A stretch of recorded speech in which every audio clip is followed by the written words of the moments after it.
5월 11일 월요일 매일 성경 묵상 본문 말씀은 열왕기상 4장 1절에서 19절입니다.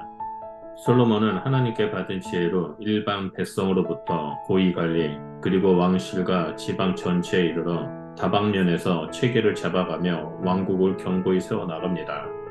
3장에서 솔로몬이 백성에게 공정한 판결을 행함으로써 사법과 사회 영역에 역량을 보여준다면 4장에서는 왕정 고관 임명과 지방 행정 개편을 통해 정치, 경제, 행정 영역에 역량을 발휘합니다.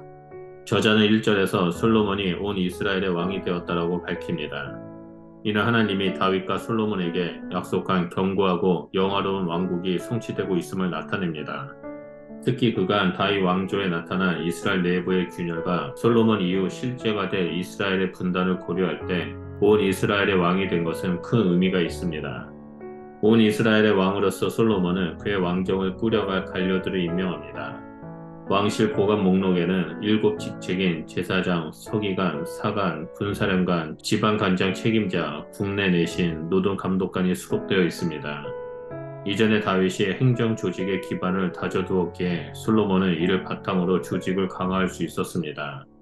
많은 전쟁을 치르고 영토 확장에 힘썼던 다윗 시대에는 군사적 행정 체계가 중요했지만 솔로몬의 관료 명단은 제사장으로 시작하여 제사장 직분이 3번 언급되어 종교적 중요성이 상대적으로 부각되었습니다.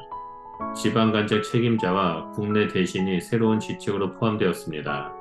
솔로몬은 다윗의 신하들 중 군사령관 분하야, 노동감독관 아도니람, 제사장 사독과 아비아다를 재임명했습니다. 분하야는 다윗의 충성된 신하였고 솔로몬의 죽기 전부터 왕이 된 이후 줄곧 솔로몬에게 충성했습니다. 아도니람은 다윗 통치 후반 명단에만 나오는 것으로 보아 성전 건축 준비를 위해 다윗이 노동자를 소집했을 때 이들을 감독할 자로 발탁한 것으로 보여집니다. 사독과 아비아달은 다윗의 제사장으로 압살롬 반역 때 다윗의 명에 따라 예루살렘에 남아 압살롬 죽을 감시하는 첩자 노릇을 톡톡히 감당했습니다. 그러나 압살롬이 죽은 후 아비아달은 다윗을 배반하고 아도니아를 지지했으며 사독만 다윗과 솔로몬의 충실한 제사장으로 남았습니다. 아도니아의 모반이 실패로 끝나자 아비아달은 솔로몬으로부터 제사장 직분을 박탈당하고 고향으로 돌아갔습니다. 이들 외에 솔로몬이 새로 등용한 엘리호렙과 아이야는 시사의 아들로서 서기관직을 맡았습니다. 여호사밧은 사관으로 임명했는데 사관은 역사를 기록하는 자로서 왕이 하는 일과 판결 등을 기록하여 후대에 남기는 일을 했습니다. 나단의 아들 아사리아는 솔로몬이 새로 기획한 12 행정부의 간장들을 총괄하는 감독이 되었습니다. 나단의 또 다른 아들로 소개된 사붓은 제사장이자 솔로몬 왕의 벗입니다. 왕의 벗은 다윗에게 있어 후세와 같이 단순히 친구만 아니라 자문관의 역할을 담당하는 자로 추측됩니다. 아이살은 국내 대신으로서 왕궁을 관리하는 감독하는 일을 맡았습니다. 왕실의 행정체계를 잡은 솔로몬은 온 이스라엘을 12개 행정구역으로 나누고 각 지역에 관장을 임명함으로써 지방 행정체계를 수립합니다. 솔로몬이 등용한 지방 관장에는 사위인 베나비 나답과 아이마아스나 후세의 아들 바하나도 포함되었습니다.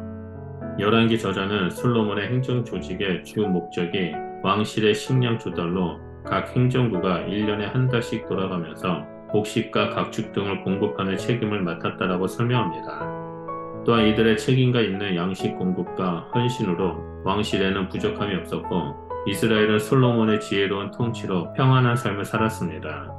그런데 행정부 신설의 이면에는 나라의 경제 부담을 분산하려는 목적 또한 깊게 자리 잡고 있습니다.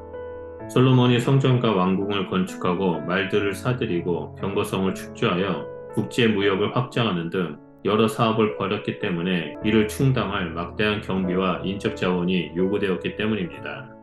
12개의 행정구역을 간추리며 8절에서 12절의 다섯 행정구는 에브라임 산지 서쪽 요빠 항구로부터 남도 및 북동쪽 땅 이스라엘 골짜기를 포함한 에브라임과 므낫세 지파의 영역입니다. 13절과 14절의 두 행정구는 요단 동편의 북부와 중부인 길르아 라못, 바산, 마하나임으로서 므낫세와 각 지파의 영역입니다. 15절에서 17절의 세 행정구는 납달리, 아살, 이사갈, 스브론에게 할당되었던 지역입니다.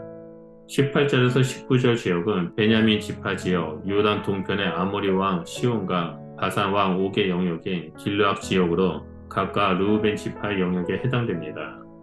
이처럼 12행정구역으로 지목된 온 이스라엘의 실체는 북부 10지파에게 할당된 지역을 의미합니다. 레위 지파는 할당받은 영토가 없고 성막과 제사의 책임을 맡았으므로 명단에 빠졌습니다. 결과적으로 유다 지파만 행정구에서 빠져 세금 부담에서 면제되었음을 알 수 있습니다. 당시 유다의 누락은 정책의 일환이었습니다. 가나안 정착 이래 이스라엘은 지파 간의 동맹과 협력을 기반으로 지금까지 성장해왔습니다. 그러나 다윗이 여호와의 법궤를 예루살렘으로 옮겨 그곳을 정치적 종교적 중심으로 삼았고 솔로몬은 예루살렘 중심의 집권 체제를 통해 이스라엘의 결속을 다졌습니다. 그러나 다른 면에서는 개별 행정구의 신설로 지파의 협력 체계가 약화되고 유다가 받은 특혜로 타 지파들의 불만이 높아지게 됩니다. 하나님의 축복으로 풍요와 안전을 누리는 솔로몬과 온 이스라엘은 이런 긴장 속에서 하나님을 향한 지속적인 신뢰와 순종을 잃지 않을 책임이 있습니다. 솔로몬이 하나님의 지혜로 행정구역을 나누고 다스림으로 인해 이스라엘은 평화와 부요를 누렸습니다.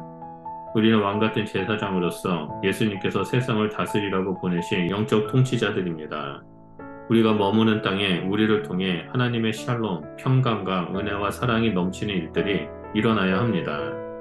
그러기 위해서는 우리 역시 솔로몬처럼 하나님을 경외하고 하나님의 지혜의 말씀에 순종하며 세상 가운데 빛으로 서 있어야 합니다. 우리가 주의 말씀에 순종하며 나아갈 때에 세상은 우리를 통해 예수 그리스도를 보게 될 것이고 주님 앞에 나와 예배하는 일들이 일어날 것입니다. 그러므로 오늘도 하나님을 경외하는 백성, 예수 그리스도의 말씀에 순종하는 그리스도인의 삶을 살아가시기를 축복합니다. 기도하겠습니다. 하나님 감사합니다. 우리를 왕같은 제사장으로 이 땅에 심으셔서 하나님의 형상을 드러내고 하나님의 나라를 확장시키는 영적인 통치자로 불러주셔서 감사드립니다. 우리가 이 땅에서 하나님의 뜻을 이루는 자로서 하나님을 깊이 알아가는 자가 되게 하시고 우리 개인의 목적을 위해 살아가는 것이 아니라 오직 하나님의 뜻을 이루며 나아가는 자가 되겠사오니 하나님 우리를 통해서 이 땅 가운데 하나님의 영광이 선포되어지고 하나님의 나라가 확장되는 일들이 일어날 수 있도록 역사하여 주시옵소서. 그래서 많은 영혼들이 주님 앞에 나와 예배하고 예수를 그리스도라고 고백하는 일들이 일어날 수 있도록 주님 함께하여 주시옵소서. 감사드리며 예수 그리스도 이름으로 기도드립니다. 아멘.